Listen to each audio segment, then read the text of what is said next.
nuevo programa de Movilizados y vamos a arrancar hablando obviamente del tema paritario. Se han abierto o reabierto todas las paritarias, ya lo hemos dicho, muchos de los gremios, muchas de las organizaciones gremiales ya han acordado un aumento, las nuevas, del 45% aproximadamente como techo. Y la reapertura, las que están renegociando, están incorporando un 10, un 12, un 8, depende cómo lo hayan cerrado, teniendo en cuenta que esa primera etapa se cerró en un 32 promedio aproximadamente. Ahora bien, el tema es el aumento salarial solamente, o el gobierno está fallando en algo que tiene que ver con controlar precios, sentar a la mesa de negociación a los empresarios, a todos los formadores de precios, porque si no, el discurso está muy bien planteado en cuanto a que este año el salario le tiene que ganar a la inflación. Hasta ahí estamos todos de acuerdo. El sector gremial ha cumplido con lo suyo, que tiene que ver con establecer o pedir aumentos que más o menos vayan acorde a esa inflación que en comienzo se establecía en un 29% y ahora ya estamos hablando arriba de un 40%. El sector patronal, las grandes empresas, los formadores de precios, ¿qué es lo que están haciendo al respecto? Más allá de remarcar. Bueno, esto es lo que tiene que rever el gobierno, porque si no, insisto, vamos a seguir en este círculo donde parece que el perro se muerde la cola. Aumentamos los salarios, la inflación sigue en ascenso y esto parece un cuento de nunca acabar. Ahí está la madre de todas las batallas. Yo sé que estamos ya en proceso electoral, en el medio de una gran campaña de vacunación, pandemia mediante, que el gobierno ha establecido varias medidas para defender la producción y el empleo, a diferencia del otro gobierno. Vale aclararlo y hay que hacerlo ahí. No todos los gobiernos son lo mismo. No es lo mismo lo que ha hecho Macri que lo que está haciendo este gobierno. Pero son medidas que, si bien atienden al corto plazo, en el mediano no sirven. En el mediano no sirve porque se licúan. Es mucho el esfuerzo que se está haciendo para después no tener resultado. Porque la inflación te termina pegando en la frente. Y este es el problema a resolver. Insisto, sé que hay un plan de vacunación, sé que hay medidas que el gobierno establece en función de producción y de salario, pero hay que ponerle el cascabel al gato y tiene que ver con controlar más los precios. Señoras, señores, esto es Movilizados.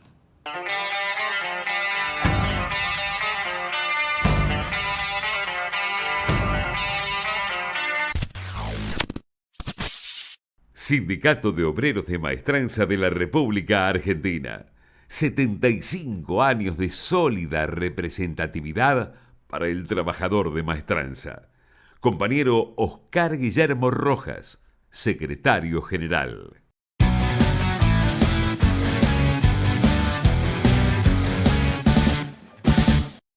Vamos a hablar con Ricardo Peidro, secretario general de la CTA Autónoma, un paneo sobre la situación general del mundo laboral.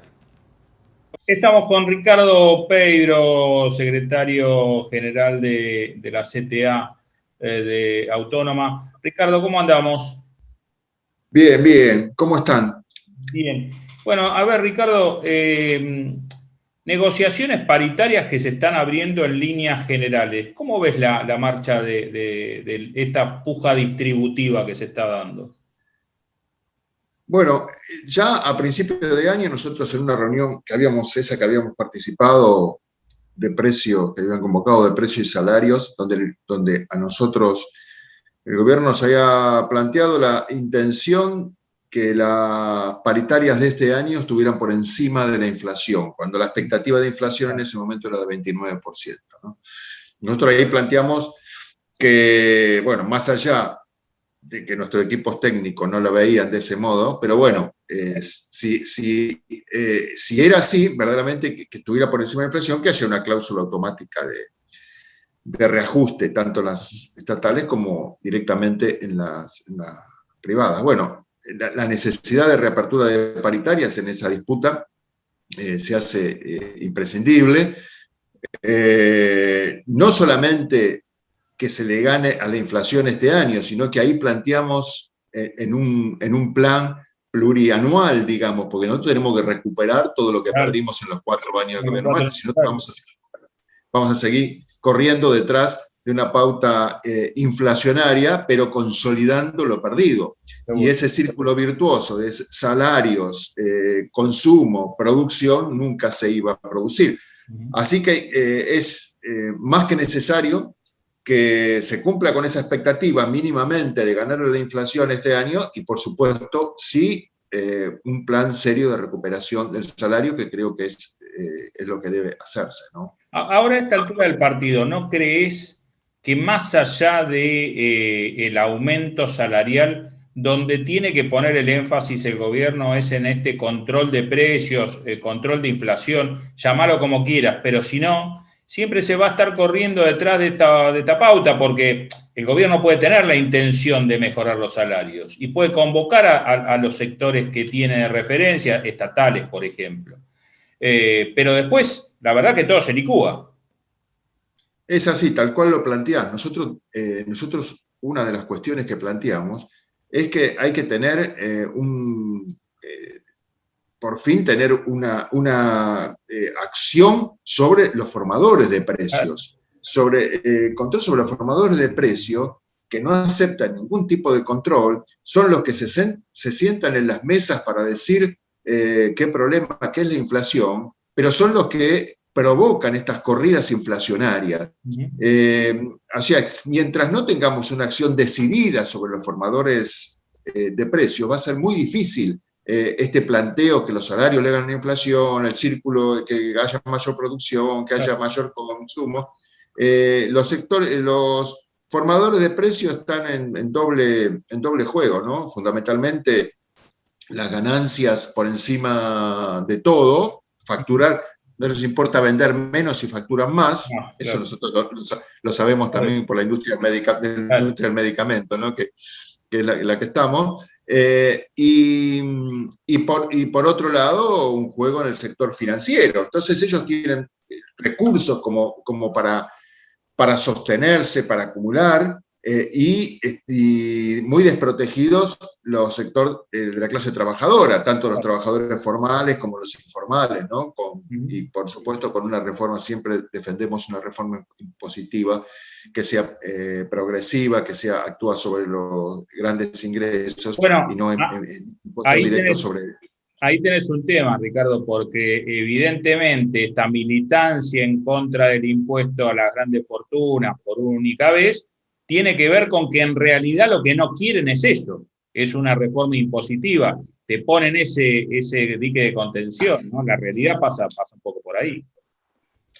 Es así, vos fíjate que hasta tuvieron que cambiar el nombre para que no se ofenda. Impuesto solidario, impuesto solidario, por única vez, cuando nosotros planteamos que tiene que ser permanente, primero mientras dure todo este periodo, y después sí ir avanzando sobre una reforma impositiva que se está planteando a nivel mundial, no es original. Lo que acá hace en silencio, pero a nivel mundial se está planteando, inclusive los más recalcitrantes sectores financieros o sectores de los organismos multilaterales están planteando que es imposible avanzar con esta desigualdad en el mundo. Así que independientemente, pero lo disfrazan, ¿viste? Independientemente de lo que se pueda plantear a nivel internacional, acá lo disfrazan, y cualquier cuestión que se prende avanzar sobre sus ganancias extraordinarias lo consideran confiscatorio, y siempre, bueno, parece una frase hecha, pero eso ante cualquier crisis ellos salen ganando, ¿sí? Caen sobre los sectores populares la mayor parte del peso de la crisis, ¿no? Bien. Ricardo, han tenido mayor protagonismo a partir de la asunción de este gobierno. ¿Reunión de consejo del salario mínimo vital y móvil está previsto para cuándo? Mirá, estaba previsto un ajuste para septiembre. Sí, eso está pactado. Claro, pero aparentemente, bueno, la información que tenemos, bueno, que se va a ajustar no convocando al Consejo del Salario, sino en forma automática. Claro, en forma automática por parte del Ministerio. Así que eso todavía estamos a la espera. pero se había pactado para septiembre un reajuste. Bien. Ricardo, te agradecemos como siempre en Movilizados. Te mandamos un abrazo enorme. Al contrario, un abrazo muy grande para ustedes. Gracias.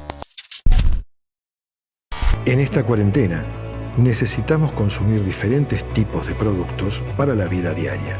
Y es allí donde los trabajadores de carga y descarga hacemos nuestro trabajo para que la provisión de todo lo necesario llegue a la casa de los argentinos.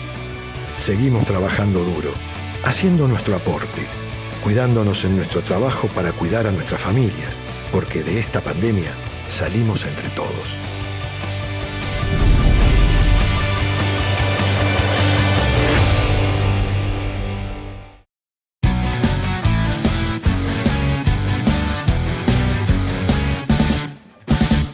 Vamos a hablar de Garbarino, la situación de la empresa de electrodomésticos que está muy afectada. Ya lo hemos desarrollado, lo hemos anunciado tanto en este espacio como en algunos de nuestros otros medios. Y vamos a hablar con Domingo Fernández, uno de los trabajadores autoconvocados de Garbarino. Bien, vamos a hablar del conflicto de Garbarino y lo tenemos a uno de los trabajadores autoconvocados, que es Domingo Fernández. Domingo, Alejandro Di Biasi te saluda, ¿cómo andamos? Primero, bueno, saber cómo está hoy el conflicto de una empresa muy importante y que viene ya hace varios meses con atrasos salariales, con cierre de sucursales. ¿Cómo están actuando hoy ustedes desde los autoconvocados? Hola, Alejandro. Mira, nosotros estamos actuando de la siguiente manera, realizando marchas, haciendo reclamos al Ministerio de Trabajo, haciendo reclamos en Casa de Gobierno. Somos un grupo de autoconvocados que no estamos representados por el sindicato. La situación es cada día más crítica. Desde diciembre del 2020, que comenzó el problema con el desabastecimiento de mercadería y el atraso de pago de haberes. Al día de hoy tenemos 3 meses sin cobrar más aguinaldo. Han tenido muchos trabajadores y trabajadoras que se han ido por el retiro voluntario. ¿De esto tenés número de cuántos trabajadores y trabajadoras son?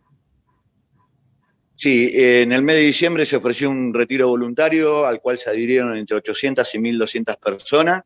Se pactó el pago del retiro voluntario en 12 pagos y se recibió nada más que un solo pago. Esos trabajadores recibieron un solo pago. Ajá. De las 12 cuotas.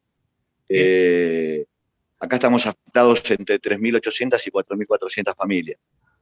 Bien, pues sí, cuando arrancó Garbarino, me acuerdo que fue la venta, la compró el grupo Rosales, Carlos Rosales concretamente, inclusive hasta apoyado por el sindicato en ese momento, por la Federación de Empleados de Comercio, a cargo de Armando Cavalieri, y en ese momento Garbarino tenía algo así como 4.500 personas trabajando, directos, digo. Sí, en realidad éramos 5.600 en ese momento, con Digital Foina, ¿sí? Y Compumundo. El grupo Garbarino abarca Digital Foina, Garbarino, Compumundo y Garbarino Viajes. Garbarino Viajes, sí. Bien, y esa masa de empleados era de casi 6.000 personas. Hoy quedan más o menos 3.000. No, 3.800, 4.000. Estamos dentro de ese número. Bien. Más allá, en este momento. Sí, decía, más allá de este planteo que están haciendo desde el gremio, ¿qué respaldo han tenido? Que creo que ninguno. Ninguno. No, absolutamente ninguno. De hecho, en el día de ayer se hizo una marcha del SECLA, que es el Sindicato de Comercio de Lanús y Avellaneda, ¿sí? Sin el apoyo nuestro, y ellos no nos han apoyado en ninguna de las 4 marchas que hicimos nosotros. Y el sindicato, la federación tampoco nos acompaña. ¿Y por qué crees que se da esto? Porque sí he visto que alguna seccional ha hecho alguna movilización, inclusive cuando se cerraron las sucursales. Sí. Pero ¿qué crees que hay en el medio? Y acá hay un negociado en el medio entre el sindicato y la empresa, no cabe ninguna duda. En el día de hoy se va a hacer una audiencia, hay una nueva audiencia en el Ministerio de Trabajo. El día lunes, cuando estuvimos en el Ministerio de Trabajo, nos prometieron que iban a intimar a Garbarino a abonar los sueldos atrasados, y al señor Armando Cavalieri y al sindicato multarlos por la falta de acción en el reclamo nuestro, ¿no? Y hasta ahora no han tenido ninguna respuesta de parte del gobierno a esas movilizaciones y petitorios que hicieron ustedes. Sí, en la marcha de la semana anterior, nosotros el día 23 de junio entregamos un petitorio en Casa de Gobierno. A la semana siguiente tuvimos la respuesta del petitorio. En ese momento nos dijeron que había sido rechazada la repro, que es la ayuda a las empresas con un crédito blando. Había sido rechazada y que nos daban, que ellos nos iban a dar igual la repro, porque le dijimos que en los últimos 120 días lo único que habíamos recibido fueron los 22.000 pesos de la repro. Claro. En eso cumplieron.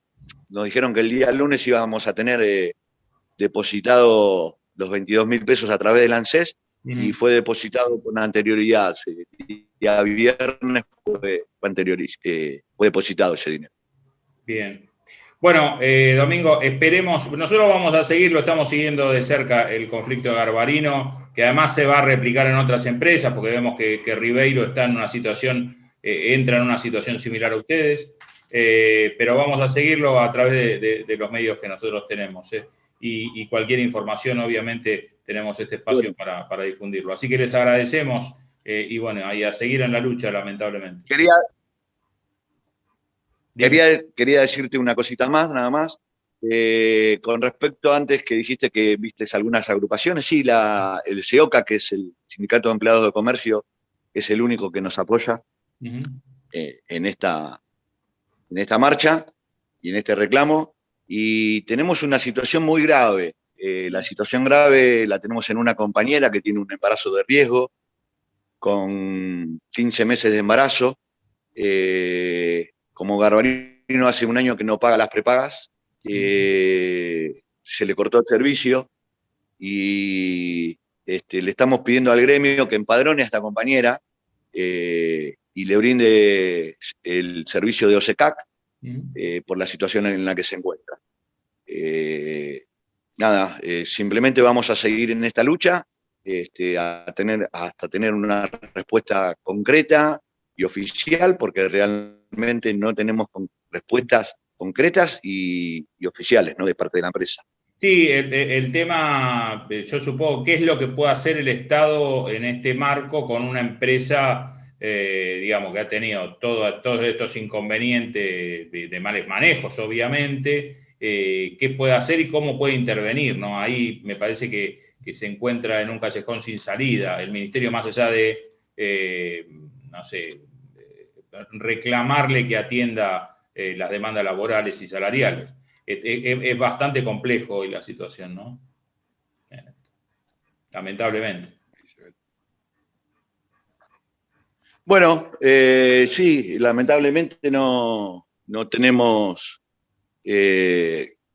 respuesta concreta tampoco de parte del gobierno. Esperemos que actúe de forma inmediata para poder darle una solución a este tema, ¿no es cierto? Seguro. Domingo, te agradezco mucho, Alejandro. Un abrazo. Gracias.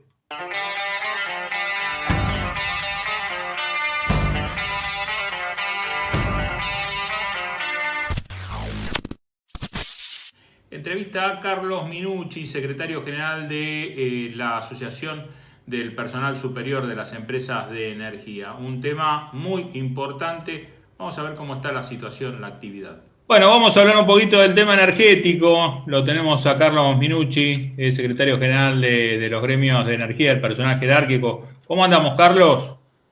Aquí andamos, trabajando fuerte, tratando de ver si en algún momento se pueden solucionar los problemas. Bueno, que son muchos en el sector energético, ¿no? Sí, bastante más de lo que esperábamos, pero lógicamente se produce a raíz de los problemas que venimos acarreando desde hace muchos años, desde la privatización hasta acá. La falta de inversión, la falta de personal, el poco interés que tienen los empresarios de hacer de las empresas algo que valga la pena. Pero bueno, seguimos peleando, seguimos trabajando fuerte, y bueno, vamos a tratar de ver si podemos hacer empresas que valgan la pena, que lleguen bien al usuario. Tenemos muchos cortes, estamos con problemas de cortes en muchos lugares, y bueno, estamos en la pelea permanente. Bien, Carlos, ¿y cuánto es la responsabilidad de este gobierno? Digamos, hasta la época de Macri sabíamos, pero ¿cuál es la responsabilidad de este gobierno en estas políticas energéticas? Mirá, nosotros tenemos que el ente regulador, como la Subsecretaría de Energía, con los quienes hablamos, están trabajando a full en todo esto. Lleva su tiempo, hay muchos años de falta de inversión, hay muchos problemas de redes, hay muchos problemas de equipamiento, hay muchos métodos de negociación. A esto se le suma que Edenor tiene un nuevo operador. Ese nuevo operador todavía no asumió en plenitud, está recién dando los primeros pasos. Y bueno, todo eso coadyuva a que el gobierno va a tener que ir de a poco tratando de ir viendo cómo se pueden lograr la solución a los problemas. También estaría que tampoco este gobierno está en condiciones de estatizar las empresas, ni nada que se le pasa. Estatizar no, porque están estatizadas. Dejar de lado las concesiones. Pero bueno, creo que si después de estas elecciones, que lógicamente con la pandemia, con el tema electoral ahora, podemos después empezar a hacer mesas de diálogo entre empresas, trabajadores y Estado, se pueden llegar a tratar de solucionar algunos problemas que a veces existen por falta de comunicación, que no es solamente inversiones. Pero bueno, esto tiene que salir por parte del gobierno la convocatoria. Nosotros estamos abiertos, pero simplemente sí, estamos muy bajos de personal propio. La mayor cantidad se está haciendo por medios terciarizados. Y bueno, también se le presentan los problemas porque los terciarizados ahora quieren ganar lo mismo que los convenios colectivos de trabajo del Sindicato de Luz y Fuerza. Entonces hay conflictos. Y bueno, los conflictos siguen, aunque no parezca. Las medidas que se toman a veces terciarizados terminan generando mucho mayor conflicto del que tenían antes de las decisiones que toman, ¿no? Hablaste de un tema de un cambio de concesionario. ¿Era necesario ese cambio? ¿Tenía que entrar un nuevo operador? ¿El gobierno no podía resolver, digamos, contratar a alguna empresa para que brinde el servicio, pero seguir teniendo o tener del todo el manejo de Edenor en este caso? Y fue difícil porque fue una venta que se produjo entre operadores, y después esos operadores, una vez que llegaron a un acuerdo, se presentaron, como los dos tenían deudas, se presentaron al gobierno. Estaba también la posibilidad de estatizarlo, porque también de no renovar la concesión y quedarse el Estado a cargo de Edenor, que era una empresa que, si bien tenía deudas, es una de las empresas que mejor está funcionando dentro del sistema, si bien tiene muchísimos problemas también. Pero bueno. ¿Las deudas por qué se generan, Carlos? Porque la realidad es que no hay un mercado, digamos, yo no me puedo pasar de norte de sur, digamos, tienen una cuestión cautiva, ¿no? No, la verdad que... Y las deudas surgen porque si vos me dijeras a mí que nosotros en los 4 años de Macri se llegó a casi un 4.000% de aumento de tarifa en ciertos sectores y en ciertas zonas, que también produjeron la caída de pymes, caída de industrias, entró muchísima plata a las empresas. Claro. Esa plata no volvió al servicio y no volvió a las empresas. No tomemos en cuenta que en el gobierno de Macri las eléctricas aparecieron como tercer o cuarto nivel de fuga de capitales. Y bueno, ahora que asume el nuevo gobierno, congela las tarifas debido a la crisis que había económica, sumado a la crisis de la pandemia, y al congelarse la tarifa y al no poder fugar y al ver que se le da solamente un aumento de un 9%, comienzan los grandes choques de intereses entre aquel que tiene la empresa y aquel que tiene el Estado. El problema es muy simple, nosotros seguíamos sosteniendo, y esto lo planteamos en la audiencia pública, que es imposible seguirle al ciudadano común, seguirle subiendo tarifas de energía, tarifas de gas, tarifas de agua. Y bueno, yo creo que estos 4 años que ganaron mucha plata tendrían que haber sido solidarios en ese momento y haber permitido un respiro a este gobierno, que este gobierno está pagando. Nosotros tenemos denuncias donde hay empresas eléctricas que están cobrando el IFE. Carlos, una última. ¿Cómo está el tema salarial de ustedes? Nosotros pedimos la reapertura de paritarias, y bueno, también para saberlo, cuando fue los 4 años de mayor tarifa, fueron los peores convenios que firmaron los gremios eléctricos. Y ahora que firmamos cerca de un 35%, bueno, para enero recién del 2022 se firmó, porque bueno, era como venían. Bueno, nos encontramos con que la inflación ya superó los números, así que bueno, pedimos la reapertura de paritarias. Así que estamos dentro de esa discusión nuevamente. Bueno, hablaremos más adelante sobre ese tema. Carlos, te mando un abrazo y te agradezco como siempre el contacto. No, un abrazo a ustedes y a disposición. Dale, abrazo enorme. Gracias por acompañarnos. Nos pueden seguir en www.conciliacionobligatoria.com. Ahí actualizamos información todos los días y obviamente están los programas de movilizados. Y por otro lado me pueden escuchar a lo largo del día en Radio del Plata con los informes gremiales. Ahí estamos de lunes a viernes en la programación de Radio del Plata. Señoras y señores, muchas gracias por acompañarnos y nos seguimos viendo.